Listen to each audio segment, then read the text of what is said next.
And so, hey, it's your friend Mel, and welcome to the Mel Robbins Podcast. You know, every once in a while, you need someone to roll on up beside you, tap you on the shoulder, and remind you that there is so much untapped potential inside of you. You know, I don't think you even realize what you're capable of. And so I'm going to start off by dedicating this episode to you and to the potential that is lying dormant inside of you. Because that's going to end today. We're going to tap into that potential. And look, if you're already at a point in your life, you're like, I have achieved so much success, Mel, I surprised myself. That's how I feel about myself. Guess what? This conversation is still going to ignite a breakthrough. Because regardless of what you've accomplished, you have not reached what you're capable of yet. Neither have I. Or if you're listening right now and you're like, oh, I feel blah, unmotivated and unproductive. Boy, have I been there so many times in my life. I have been so sick of my excuses, but I had no idea what to do about it. Here's the thing. After today, you are going to know what to do about it because you already know that you have this extraordinary potential. That's why you're frustrated. The issue is that you don't know how to unleash it. Well, that's going to change today because one of the world's most respected researchers and professors at NYU is in the house today. And you will leave this conversation with a 3-step roadmap that makes leveling up your life easier than you think.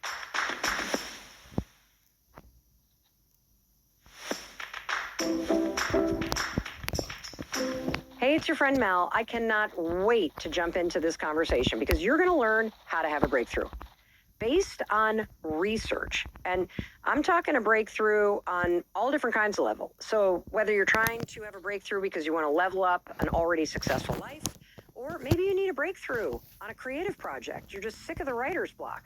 Or you just need a breakthrough in every aspect of your life because it's like, you feel blah or unmotivated or unproductive. Well, guess what? Class is in session. You're going to love learning from NYU's Professor Adam Alter. So let me tell you a little bit about the Professor of Your Potential. He is a renowned researcher and professor at NYU's Stern School of Business and the Robert Stansky Teaching Excellence Faculty Fellow. He received his PhD in psychology from Princeton University, where he also completed 2 fellowships.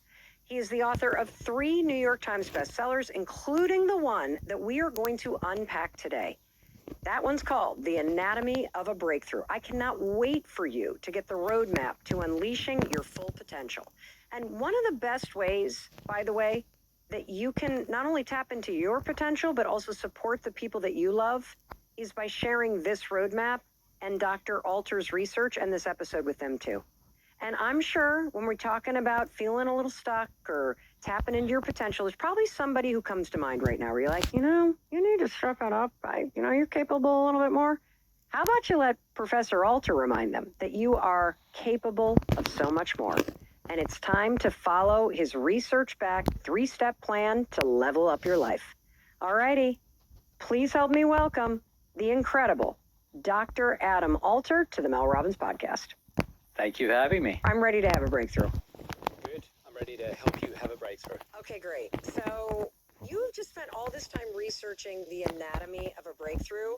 And so there's actually a whole process that you can break down for us? Yeah. So, I think the problem with being stuck is it feels very personal, it feels very uncomfortable, and it feels like it's a bit of a mess. Right. And that's the way people describe it when they have it, when they feel it. But the whole point of this book was to say there is a roadmap, and if you follow the steps, you will get unstuck.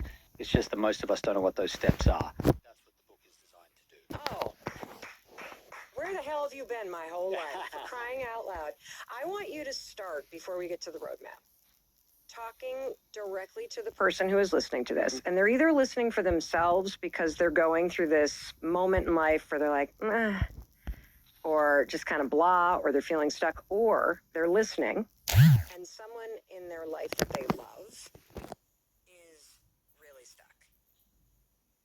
What can they expect to learn from you today, and how might their life change based on really learning this research about the anatomy of a breakthrough? Yeah. So the first thing to understand is that getting stuck and being stuck is universal. It's part of what it is to be human. And that's liberating for a lot of people because it feels like this very personal affront. You don't recognize how many other people around you are stuck, but it turns out we're all stuck in some respect. That's the first thing to understand. The second thing to understand is that there are actually things you can do systematically, one after another, to get unstuck. It may feel like a mess. It's complicated. It's hard to understand how you can get through it.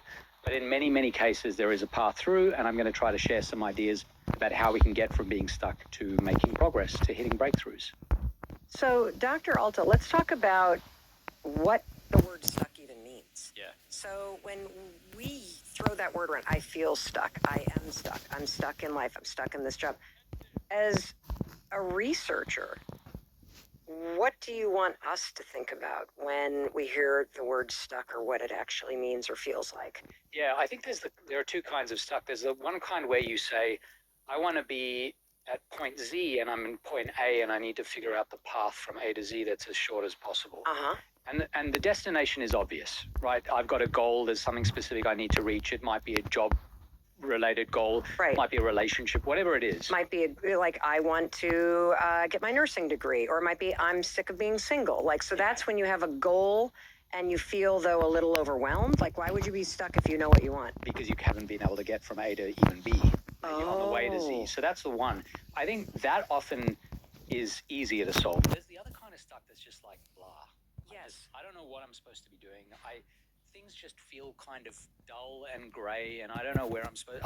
It might be your career, a relationship, a friendship. Life just feels like it's kind of been leached of all the things that make it really rich and interesting. And that's a very sort of diffuse kind of stuckness where it's not attached to one specific thing, and that's incredibly common.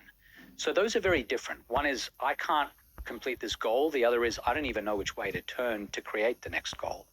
And so they're a little bit different, but those both exist, and I'm going to talk about what I think the best interventions are. There are listeners to this podcast in 194 countries. And if I had to boil down the kind of universal sentiment on the looking for help or needing inspiration and guidance, the complaint of feeling a loss of direction is I think one of the biggest things that people struggle with. I think that's right. It's an incredibly common response that I've had to this book and to talking about these issues, that the way life is structured for us today, there is a lot of emptiness. And a lot of what we spend our time doing does not build on the other moments we spend, so that we're building towards something that feels meaningful, that is substantial.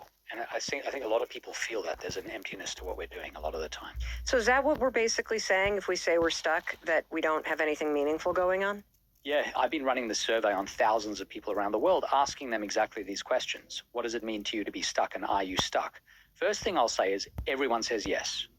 I am stuck in at least one respect. And then they can articulate it very quickly. They can write to me in the response what they're stuck with and what's affecting them.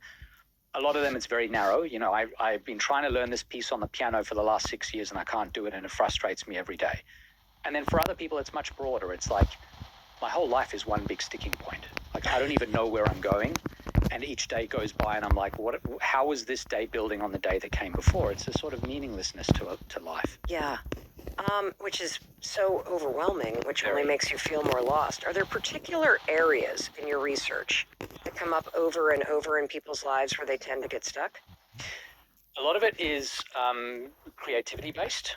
So I think it's hard to be creative. You know, you're asking a lot of a human being when you say come up with something new or have a good idea. And we all assume that that's something we should be able to do, and our work often requires that of us. And so for a lot of people, it's in that domain.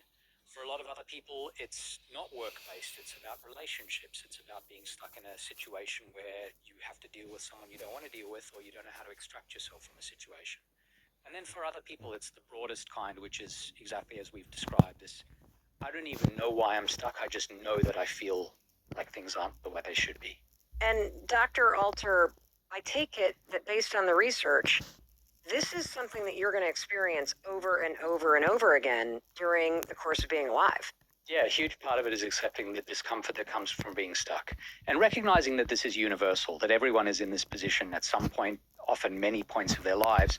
There's this incredible research talking about how often these things come up for us, these major changes